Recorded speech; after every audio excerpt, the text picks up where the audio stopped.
Folks, let me tell you a story about a friend of mine we'll call Sarah.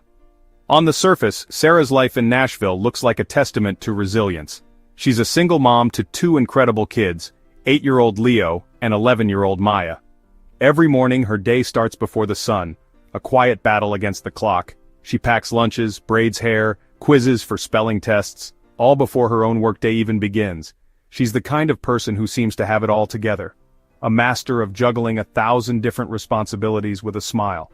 And when it comes to money, Sarah is meticulous. She's a follower of our principles, a true believer in taking control of your finances.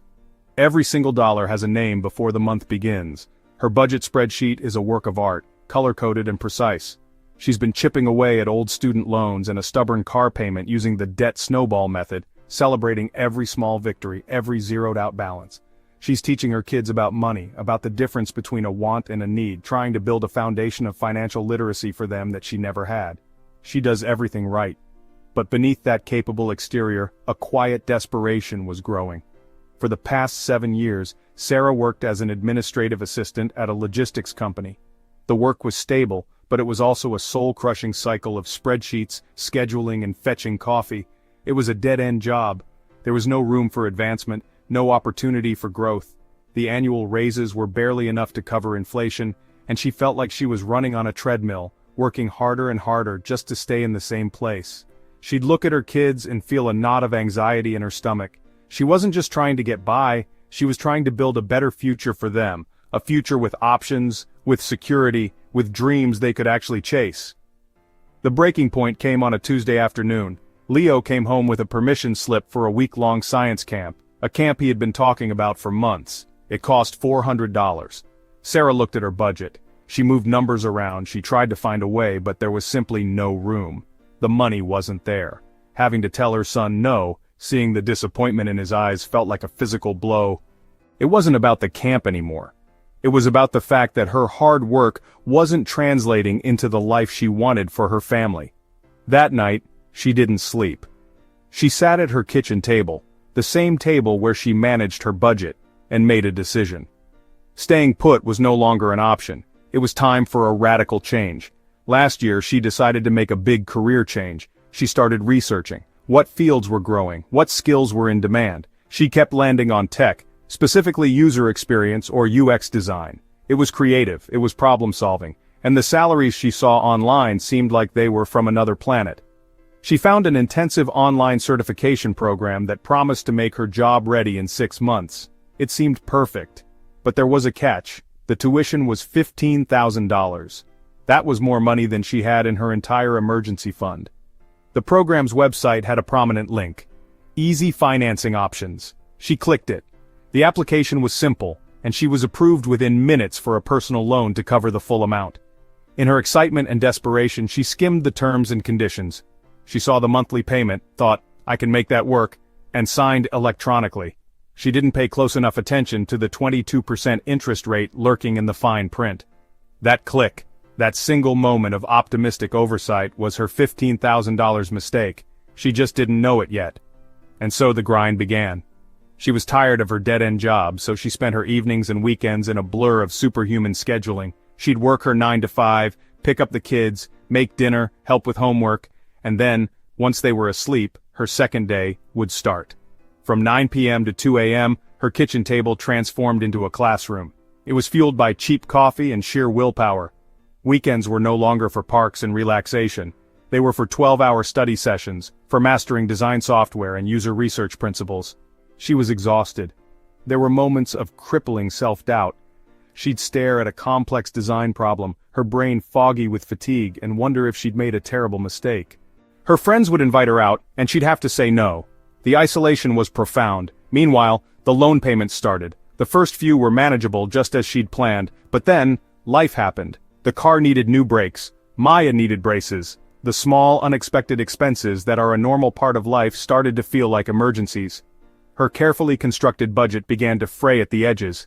She looked at her loan statement for the first time in a few months and felt a jolt of panic. Despite making payments, the balance had barely gone down. That 22% interest was a monster, devouring her payments and growing in the dark. The weight of that $15,000, which had once felt like an investment, now felt like an anchor, dragging her down faster than she could swim. She was 6 months in, the course was complete, but the promised land of a high-paying job hadn't materialized overnight. The job hunt was another full-time job in itself. She sent out dozens of applications and got only a handful of automated rejections. The pressure was immense. The loan payment was due, her savings were gone, and she was putting groceries on a credit card. One night, after another rejection email, she broke down.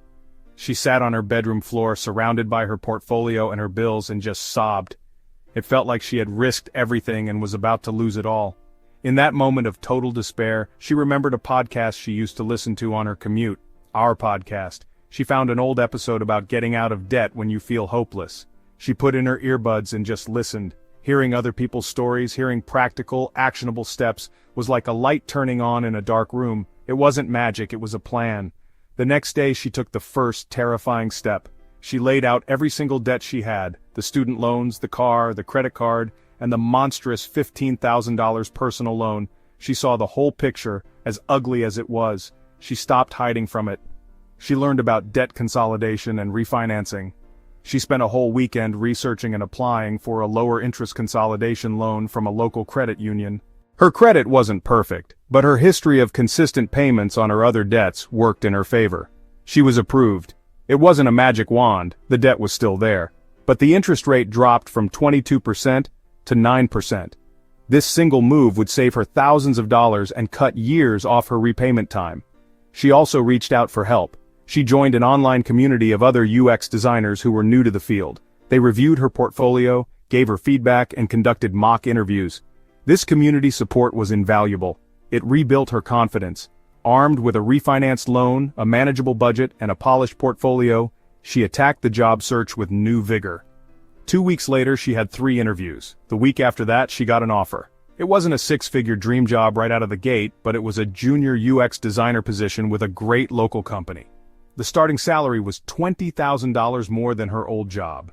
When she got the call, she stepped outside her office, looked up at the Nashville sky, and cried again. But this time, they were tears of overwhelming relief and joy. Folks, the story doesn't end there. That's where it begins. With her new income, Sarah didn't just upgrade her lifestyle, she attacked her debt with the intensity of a warrior. That consolidated loan, she's on track to pay it off in 2.5 years instead of 7. She's rebuilding her emergency fund, and she started a college savings account for Leo and Maya.